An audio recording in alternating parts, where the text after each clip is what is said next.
Ce sujet-là,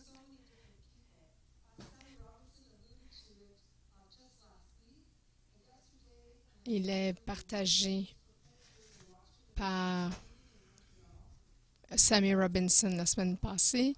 Aussi, il a été partagé par les Watchmen of the Nation au courant de la semaine dernière.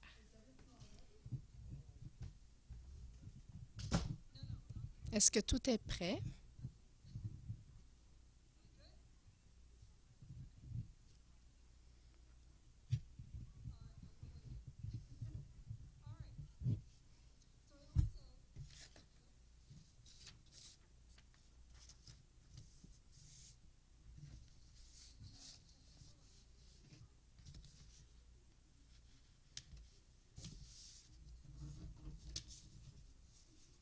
J'ai besoin d'aide côté technique, je m'excuse.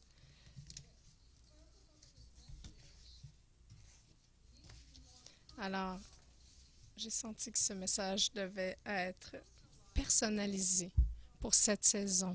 Alors, je vais utiliser le pronom vous, mais sachez que ça m'inclut. Ce vous-là m'inclut moi aussi.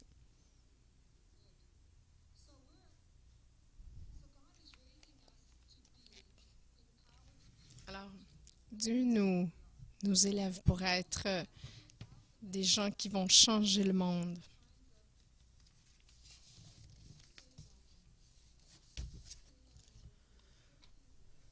Il va y avoir des moments dans le message de c'est là, c'est-à-dire des moments de réflexion suivant une question que je vais vous partager. Alors, laissez l'Esprit Saint amener une nouvelle vie dans votre perception pour vous amener de l'encouragement et de l'audace pour relâcher la culture du royaume.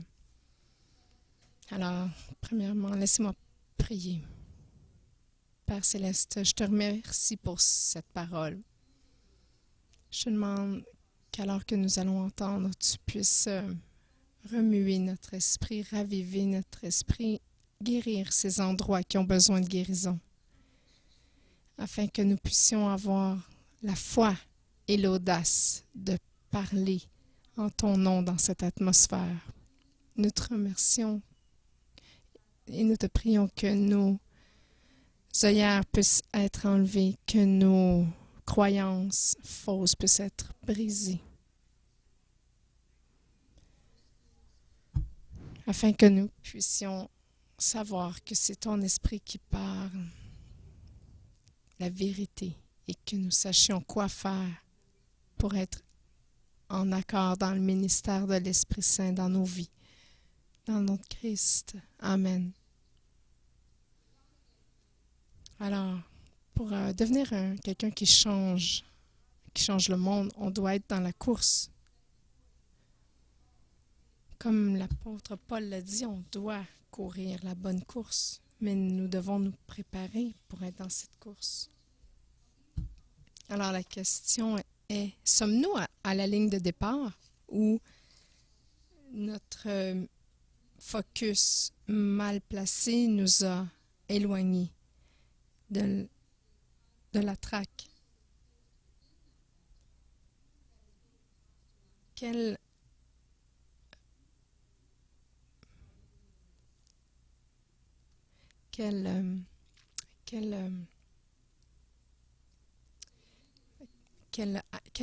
qu'est-ce que vous avez placé dans ce bâton que vous allez partager aux autres?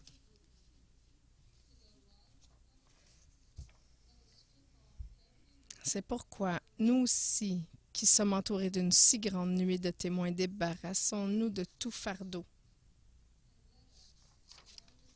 et du péché qui nous cerne si facilement de tous côtés et courons avec endurance l'épreuve qui nous est proposée. Comment est-ce qu'on fait ça? En gardant nos yeux sur Jésus. C'est lui qui perfectionne notre foi. Regardez dans Hébreux 12, 1 à 2. Gardons les yeux fixés sur Jésus qui nous a ouvert le chemin de la foi et qui porte à la perfection.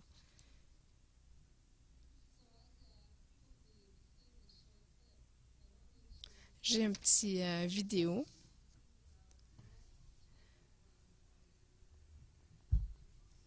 Je vous demande de penser quel type de coureur êtes-vous?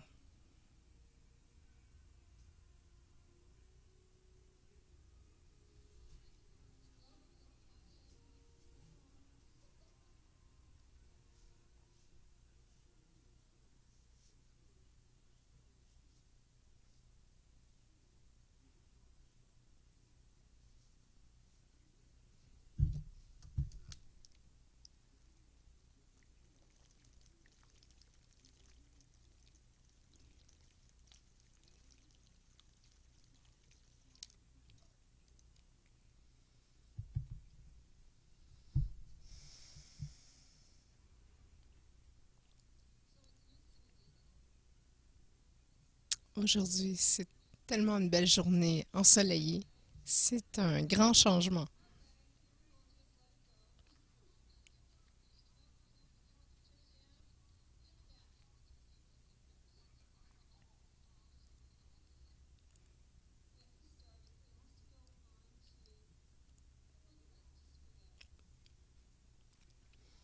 Je crois qu'on va abandonner le petit vidéo.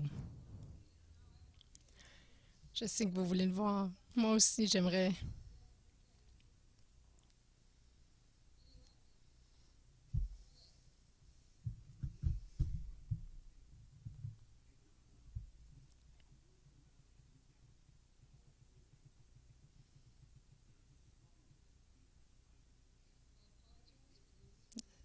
Je m'excuse pour les gens qui sont en streaming.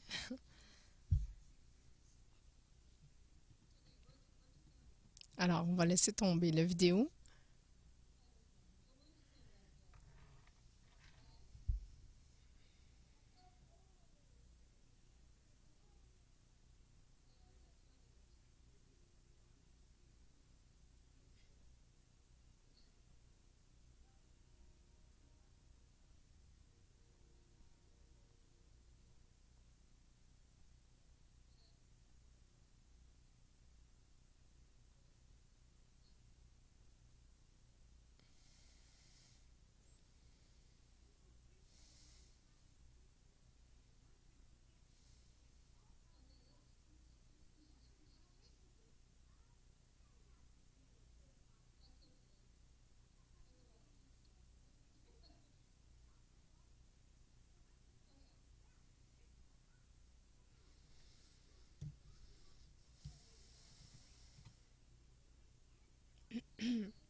Désolée tout le monde pour cette interruption technique.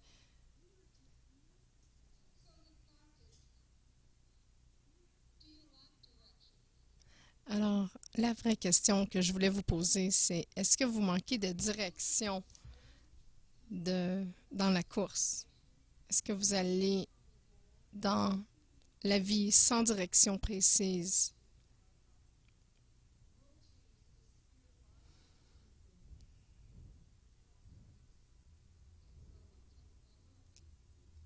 Quel type de coureur êtes-vous? Regardez dans Jean 14, verset 12. C'est Jésus qui parle, qui dit vraiment, je vous l'assure, celui qui croit en moi accomplira les œuvres que je fais. Il en fera même de plus grandes parce que je vais auprès du Père.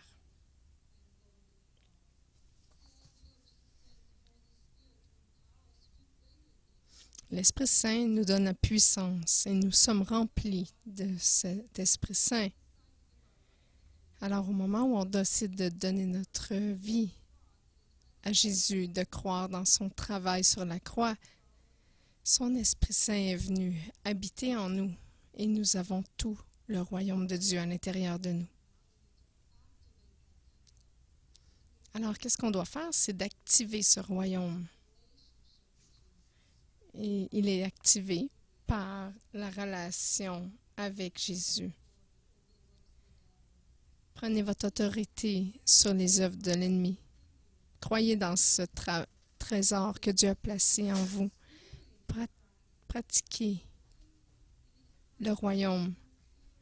On doit le pratiquer, ce royaume, sur la terre. Il n'y a pas de maladie. Il n'y a pas de besoin pour la délivrance au ciel. Alors, vu que nous avons le royaume à nous, il n'y a pas aucune raison d'attendre avant de manifester ce royaume ici sur la terre. Nous sommes appelés à manifester cette puissance de l'Esprit en prenant autorité. Je vais vous donner une illustration. Ma fille se mariait et s'en allait à leur lune de miel. Ils avaient des billets pour aller en voyage, mais ils ont changé l'heure du vol. Et lorsqu'ils prennent le déjeuner, ils réalisent que leur avion part dans 10 minutes. Ils étaient complètement déboussolés.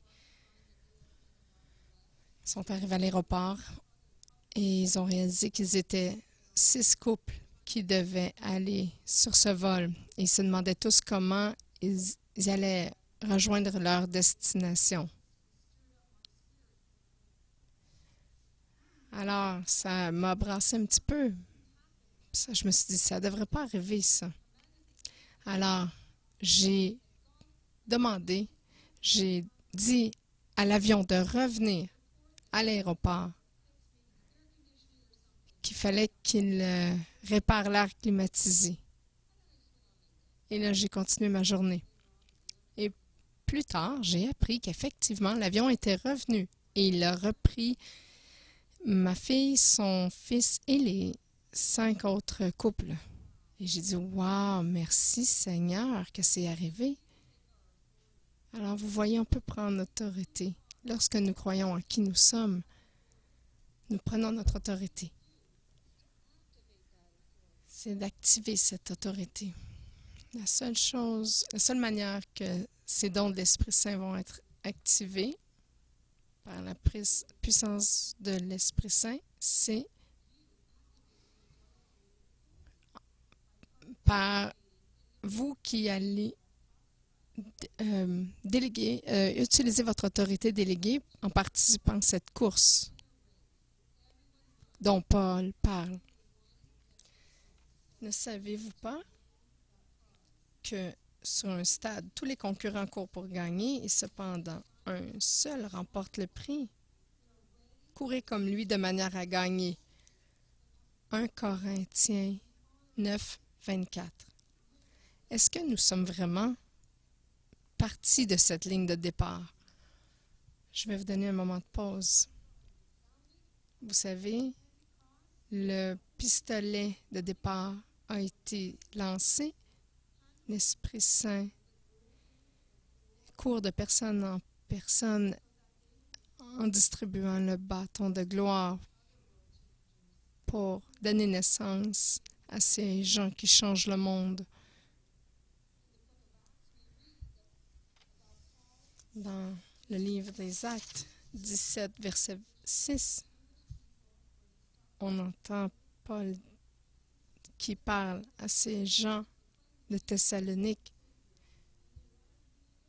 qui ont couru aux officiels et ils ont dit, ces individus, criait-il, ils ont mis le monde entier sans dessous et maintenant ils sont ici.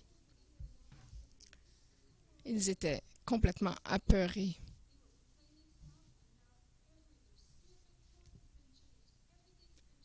Tout a été changé. Et maintenant, ils sont ici dans notre ville. Pouvez-vous imaginer maintenant? Imaginez. Imaginez que vous avez été appelé à être quelqu'un qui change le monde. Les gens vous regardent et disent, vous avez tourné le monde sans dessus-dessous avec votre esprit d'influence. Ce qui semblait une percée impossible.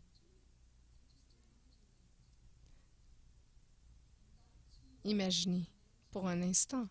C'est ce que vous avez été appelé à devenir. Car dans Philippiens 2, verset 13, on dit « Car c'est Dieu qui produit en vous le vouloir et le faire selon son bon plaisir. » Il vous a donné cette puissance. De quelle manière vous êtes-vous préparé à courir la course avec tous les enseignements que vous avez reçus? Que faites-vous avec votre esprit transformé? Que faites-vous des opportunités que Dieu place devant vous? Vous savez qui est Hélène Keller?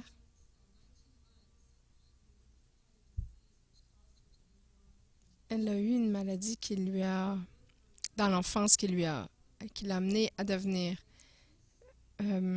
sourde et aveugle. Et elle est une personne des plus courageuses de son époque.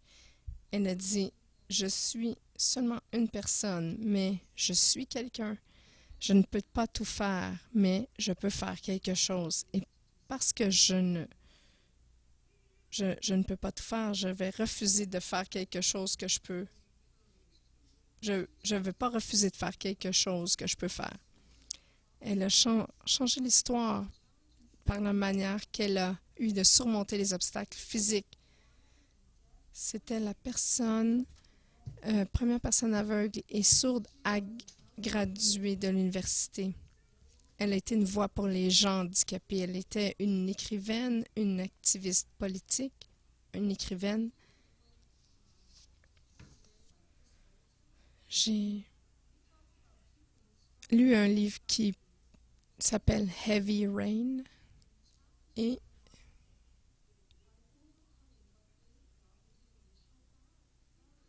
il remet en question les choses qui nous semblent des obstacles. Exemple, on a pensé longtemps que c'était impossible de courir un mille en bas de 4 minutes. Même les docteurs disaient ça se peut pas. C'est impossible, c'est dangereux pour la santé. Les médecins ayant dit que c'était impossible et dangereux, c'est resté comme ça. Il n'y a personne qui a essayé. Il n'y a personne qui essayait. Mais en 1944, il y a le premier qui a réussi à faire ça en bas de 4 minutes, c'est Roger Bannister. Il a mis au défi le statu quo et il a changé le monde par son esprit d'influence. Parce qu'il y a maintenant des centaines de gens qui courent 1 mille en 4 minutes ou moins. Alors, en ayant le témoignage de ceux qui ont été avant eux, ils ont pu dépasser le scepticisme et le ridicule et accomplir ce but. Alors, un autre moment de pause. Avez-vous l'endurance pour rester dans la course où il y a des peurs telles que l'échec qui vous empêchent de rester dans la course? Et qu'en pensez-vous de la peur de ce que les autres vont penser versus la crainte de l'Éternel?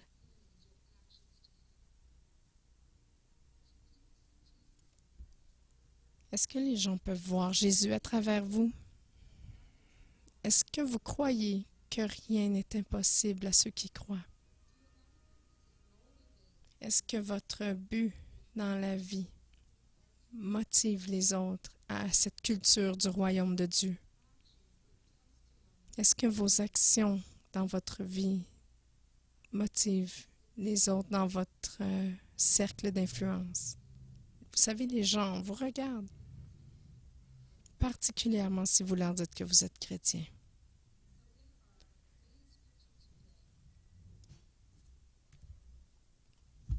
Alors aujourd'hui, notre verset principal dans Hébreux 12, versets 1 à 2. C'est pourquoi nous aussi, qui sommes entourés d'une si grande nuée de témoins,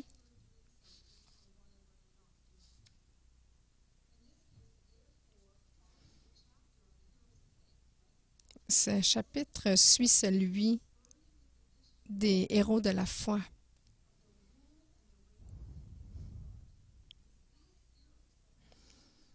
Alors, ces héros qui ont laissé un dépôt de foi, un témoignage exemplaire.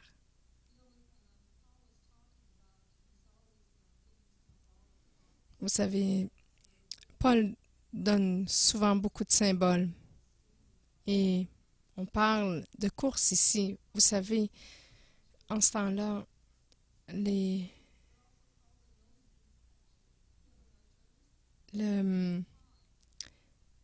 la nuée de témoins est dans le stade qui était rempli de gens, rempli de foi.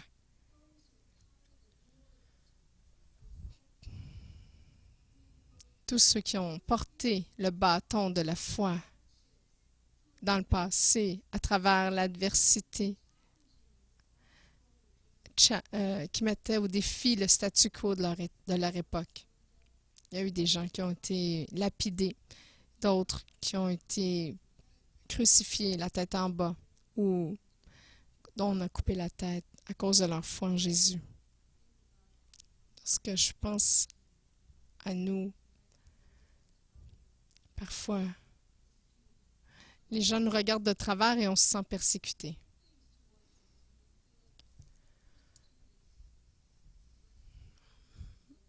On se sent persécuté, mais regardez tous ces gens dans le passé qui ont souffert. Je crois que nous, on doit devenir un peu plus mature dans notre foi et pas se sentir offusqué dans notre marche. Dans leur témoignage, on voit à quel point ils ont été capables de tenir ferme avec la foi, avoir de la persévérance pour traverser, peu importe, toutes les épreuves pour transporter le bâton de gloire à l'autre génération. Mon message, c'est n'abandonnez pas, ne laissez pas la course, ne blâmez pas. Vous avez tellement bien couru déjà dans cette course. Soyez fidèles, maintenez ferme.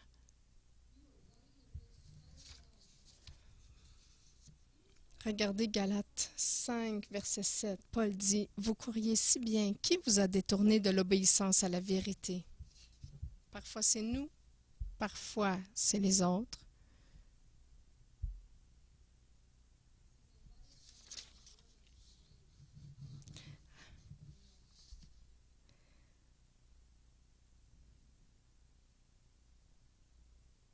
Courons avec endurance l'épreuve qui nous est proposée.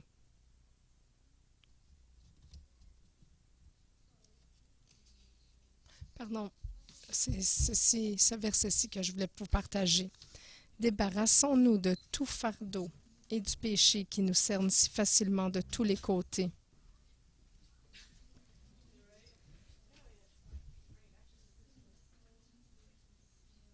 Le péché qui nous a tellement facilement pris au piège.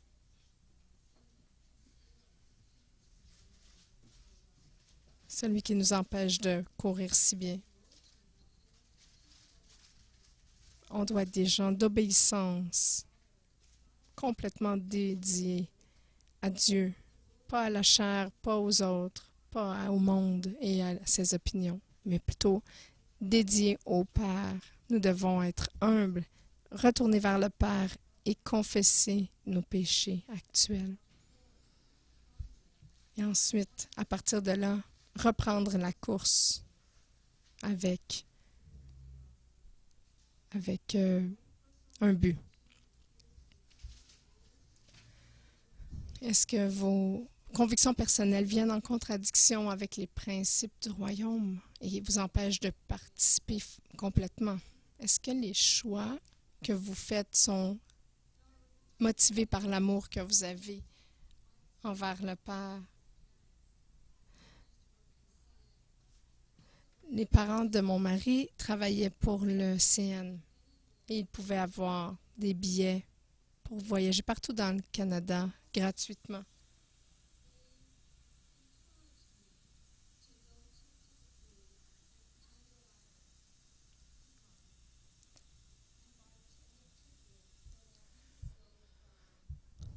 Ils ont essayé de me persuader d'aller voir les gens.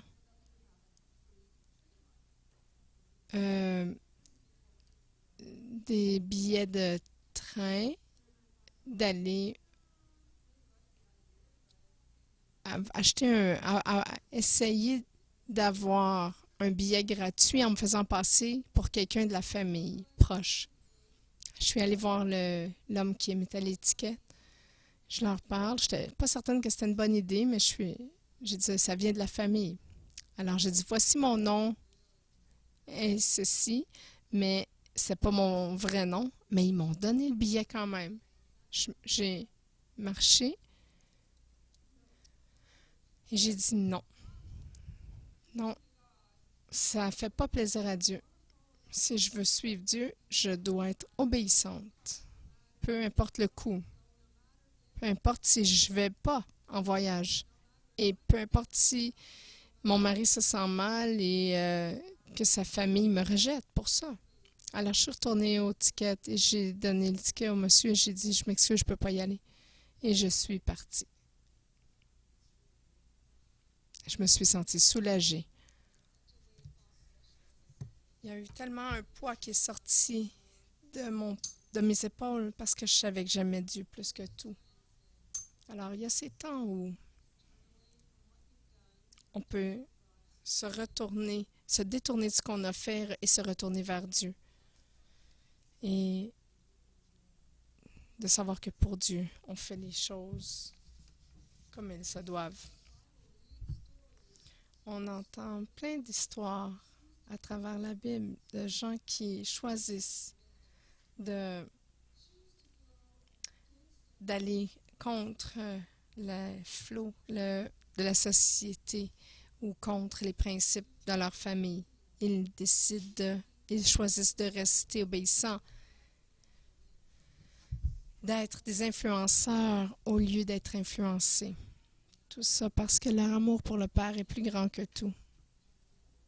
Je pense à Daniel, qui ne voulait pas se prosterner devant une idole, Caleb et Josué, qui n'ont pas suivi les opinions et pressions de la foule, mais qu'ils ont adhéré à la vision de la terre promise.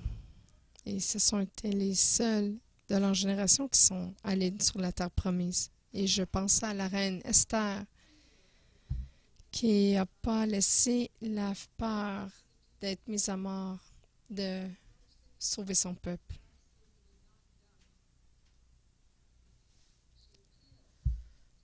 Elle a fait un appel au roi et elle a gagné sa faveur. Elle a sauvé son peuple juif de l'extinction. Elle a complètement accueilli l'objectif que Dieu lui avait proposé. Elle a utilisé son esprit d'influence à un endroit, à une place que Dieu l'a placée pour un temps comme ça.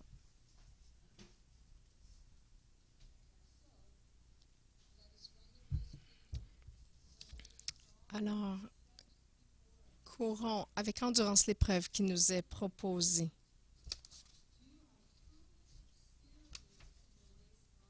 Avez-vous de l'expérience prouvée pour la course que Dieu a placée devant vous? Avez-vous tout ce qu'il faut pour un temps comme le nôtre? Dieu a mis des saisons naturelles et surnaturelles. Ceux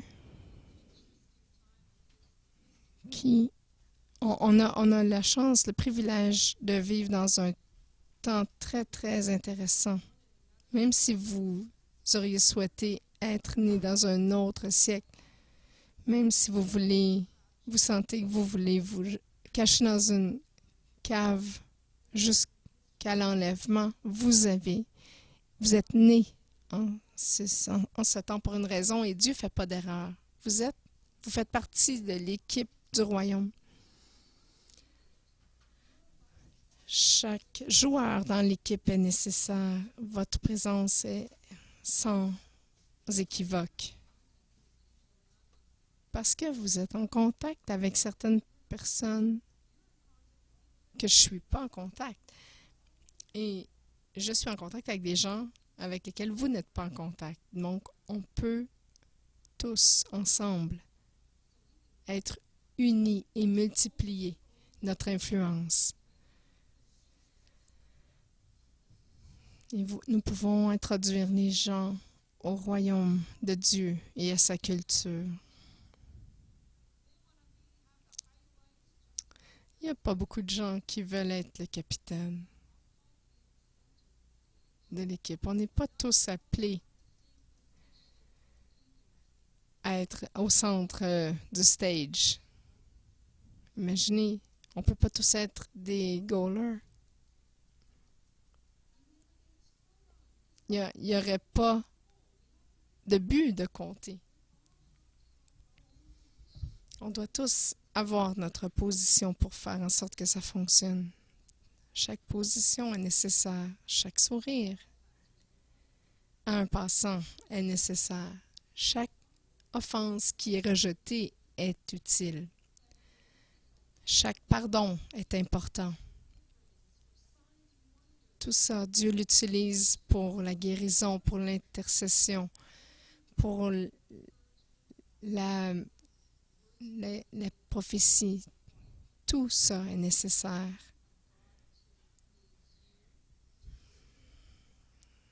L'équipe du royaume de Dieu a besoin de vous pour remplir sa mission pour notre époque.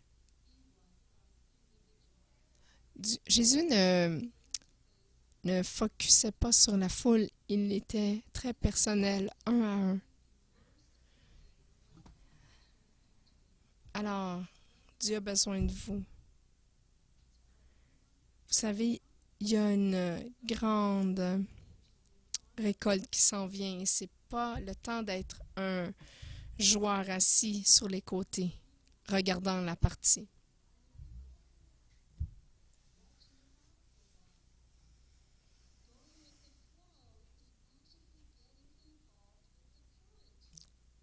Aller dans le flot, c'est d'être dirigé par l'esprit et rempli de l'esprit. Pas regarder les nuages sur le rivage. Je ne sais pas si on a tous remarqué, mais il y a des gens à l'extérieur qui meurent et qui doivent entendre à propos de celui qui donne la vie et la vie en abondance. Ils doivent expérimenter cette puissance du royaume pour que le Père soit glorifié à travers vous. Nous sommes tous des porteurs de sa gloire. Vous savez, Jésus a prié pour nous. Lorsque je lis ceci, ça m'emporte toujours. Jésus a dit, je prie, regardez Jean 17, verset 20. Ce n'est pas seulement pour eux que je prie, c'est aussi pour ceux qui croiront en moi grâce à leur parole.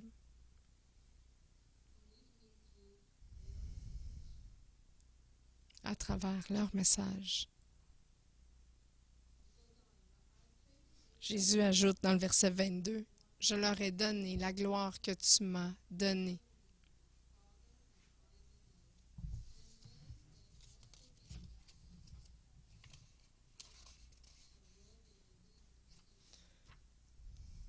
Le monde va croire que tu m'as envoyé.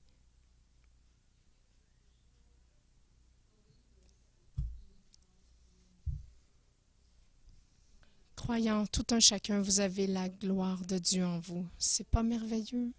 Le Père nous a donné à vous, à moi, tout ce que ça prend pour courir cette course. Vous l'avez, lui. Mais nous devons faire un choix pour poursuivre la culture du royaume dans un monde différent. Nous devons faire ce choix dans chaque situation. Mais Dieu est là, prêt, capable et désirant de montrer sa gloire. Dans 2 Chroniques, on dit, le parole dit, il cherche à montrer sa gloire en notre faveur. Un regard dans sa direction, de changer notre focus des mauvaises nouvelles à sa nouvelle, sa bonne nouvelle, de la rébellion à l'obéissance, de l'égocentrisme à la compassion. Ça l'attire irrésistiblement en nous, vers nous, en nous, et ça nous rend plus forts.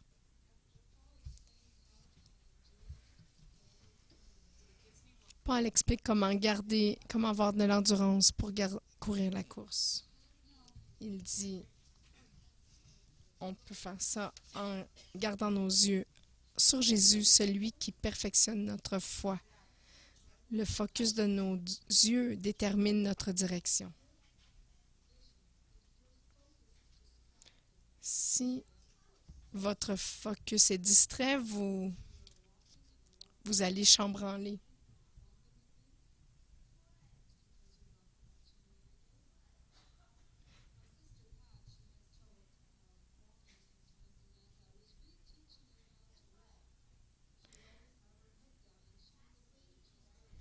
Lorsqu'on regarde par terre parce qu'on a peur de tomber, on va tomber. Mais si on regarde à l'horizon, on va aller là où nos yeux regardent. Lorsqu'on a notre focus sur la télé, notre travail ne sera pas accompli. Si on a nos yeux sur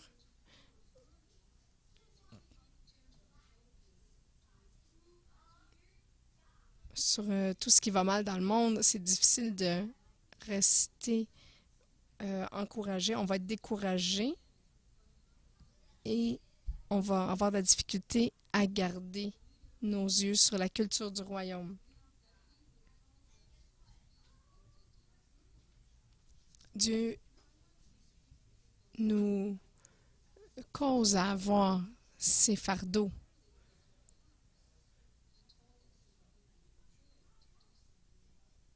Et il nous les permet de les ressentir pour faire quelque chose avec ceux-ci. Regardez Ésaïe 60. Lève-toi, sois éclairé, car ta lumière arrive, et la gloire de l'Éternel se lève sur toi. Levez-vous et montrez la lumière de Christ en vous.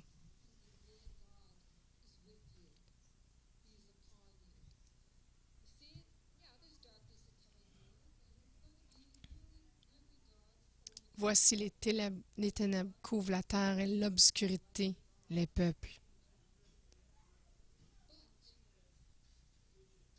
Mais, c'est un gros mais. Mais sur toi, l'Éternel se lève, sur toi sa gloire apparaît. Des nations marchent à ta lumière et des rois à la clarté de tes rayons.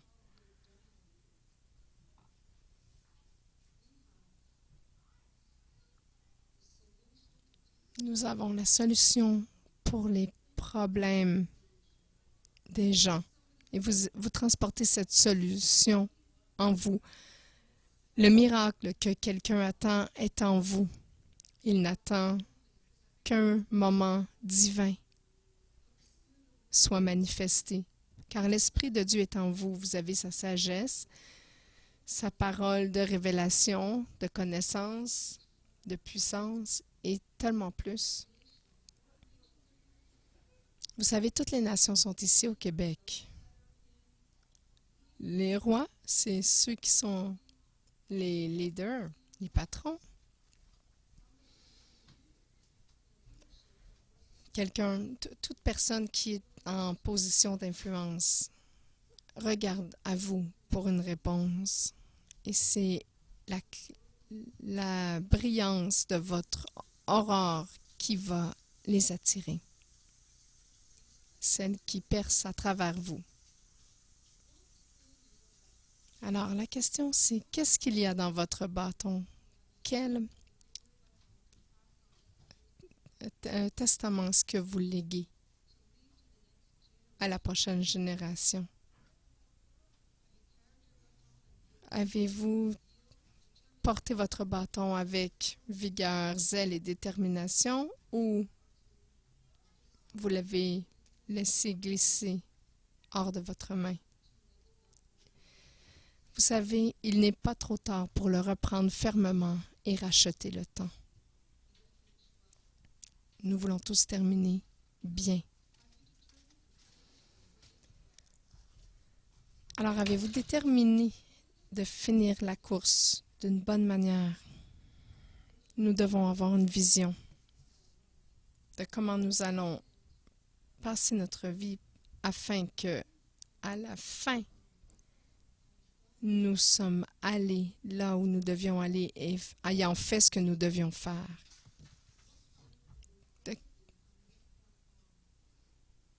De quelle race allez-vous appartenir? Est-ce qu'il y a certaines actions que vous devez faire pour devenir plus obéissant? Faites-le. Dieu va vous récompenser. Mettez ça dans votre esprit, dans votre corps, dans votre cœur, que vous êtes un changeur, quelqu'un qui peut changer le monde, qui est rempli de puissance par l'Esprit Saint. Nous devons raviver notre esprit, notre être entier. Arrêtez d'écouter les mensonges de l'ennemi qui dit qu'on ne va jamais accomplir rien, qu'on n'a pas ce qu'il faut. Vous avez ce qu'il faut. Vous avez le Père qui vit en vous. Tout le royaume de Dieu est en vous.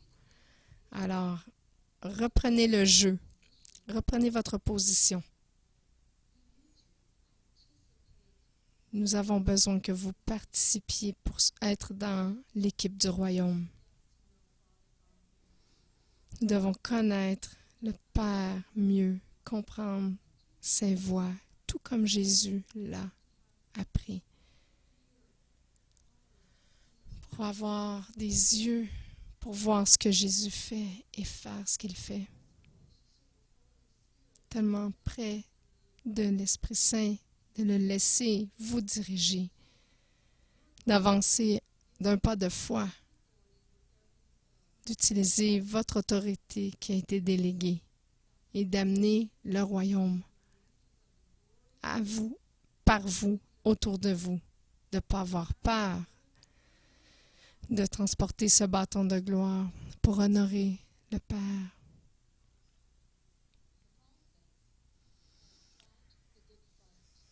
L'apôtre Paul a dit dans 2 Timothée 4, 7, « J'ai combattu le bon combat, j'ai achevé ma course, j'ai gardé la foi. » Dieu a dit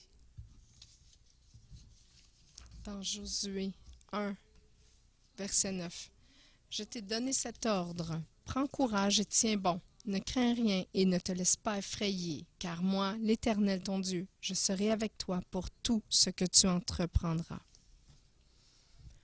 Il est avec nous dans tout ce que nous faisons. Alors, prions ensemble.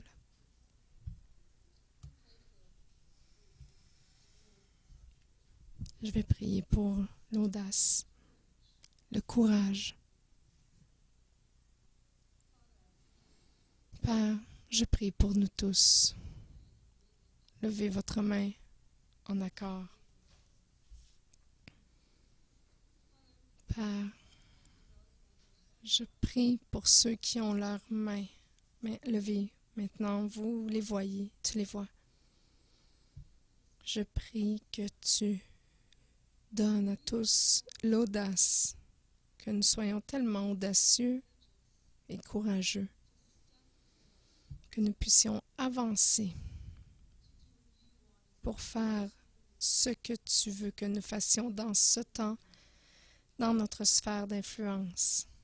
Père, je te demande de nous donner de la force, stabilité pour ne pas nous détourner, mais de continuer à maintenir ferme dans notre foi en toi. Aide-nous à avancer lorsque tu nous donnes ces opportunités, qu'on puisse laisser venir ici l'atmosphère du royaume et toucher ceux que tu nous envoies. Qu'on puisse te prendre au sérieux, Père, parce que tu n'es pas fou, tu n'es pas un idiot. Que nous soyons tellement émerveillés devant toi, connaissant qui tu es,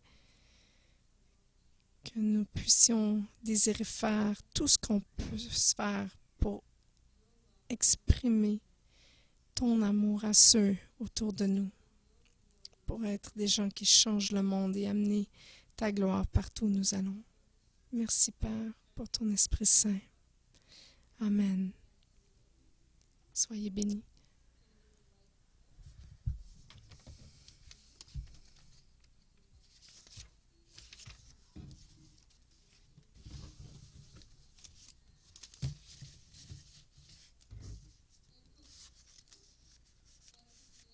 Soyez bénis.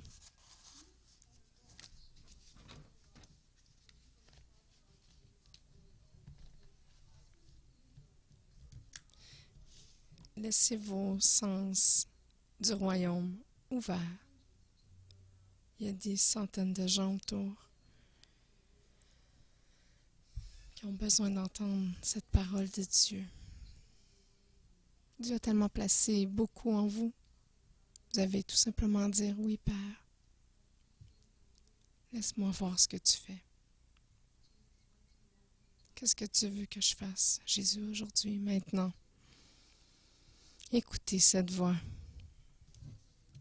Vous savez, parfois cette voix, c'est comme la vôtre.